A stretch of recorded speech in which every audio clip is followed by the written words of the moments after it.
অনেকে বলে হারাম বা সন্দেহপূর্ণ খাওয়ার সময় বিসমিল্লাহ বলে খেয়ে নিলে আর অসুবিধা থাকে না। কথাটি সত্য কিনা? এটা হলো 2 নম্বর মুসলমান যারা, এরা সাধারণত কোনো কিছু হারাম কিন্তু ডাইরেক্ট হারাম খাইতেও আবার ইতস্তত বোধ হয়, এটাকে নিজের জন্য হালাল করার জন্য একটা বুদ্ধি বাইর করছে এটা, ভাই বিসমিল্লাহ বলে খেলে কোনো অসুবিধা নেই।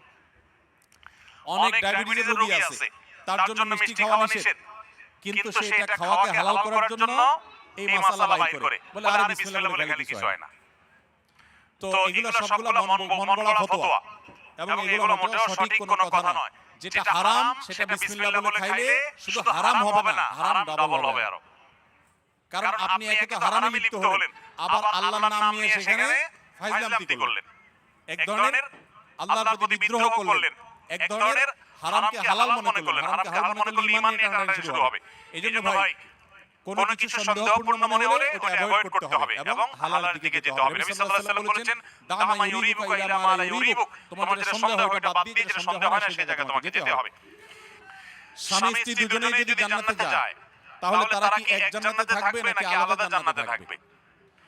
স্বামী স্ত্রী দুজনে যদি জান্নাতে যায়, দুজনকে দুই জান্নাতে দিলে তারা সুখে থাকবে না এক জান্নাতে দিলে সুখে থাকবে? কি বলেন? আপনারা যারা বিবাহ করেছেন, স্বামী স্ত্রী দুজনেই আল্লাহ চাইতো তো জান্নাতে দিলেন, দুজনকে আল্লাহ তাআলা দুই জান্নাতে রাখলেন, তো আপনারা কি মানসিকভাবে সুখে থাকবেন? তাহলে কিভাবে এটা প্রশ্ন আসতে পারে বা কিভাবে প্রশ্ন উঠতে পারে? মনে রাখবেন, স্বামী স্ত্রী উভয়ে যদি জান্নাতে যান আল্লাহ তাআলা উভয়কে একসঙ্গে রাখবেন। শুধু তা নয়, জান্নাতে যে হুররা থাকবেন এই হুরদের সবার নেতৃত্বে থাকবেন তার স্ত্রী।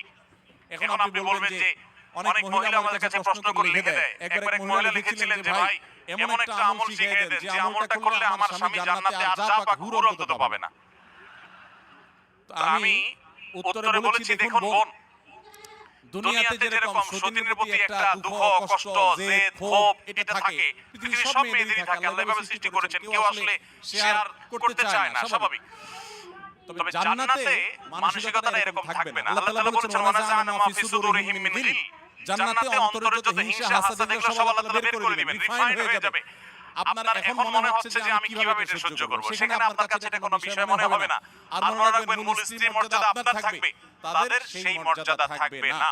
যাই হোক, তো জান্নাতের এবং দুনিয়ার বিষয়টা সম্পূর্ণ ভিন্ন ভাই।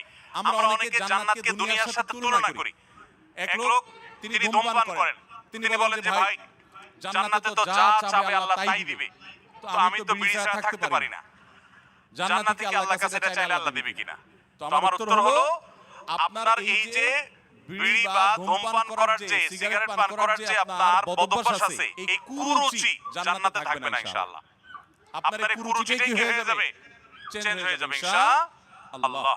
অতএব জান্নাতে স্বামী স্ত্রী উভয় যদি যান, তারা একসঙ্গে শুধু থাকবেন তা নয়, বরং তারা স্বামী স্ত্রী হিসেবেই থাকবেন ইনশাআল্লাহ। আল্লাহ আমাদের সবাইকে জান্নাতে একত্র হওয়ার তৌফিক দান করুন।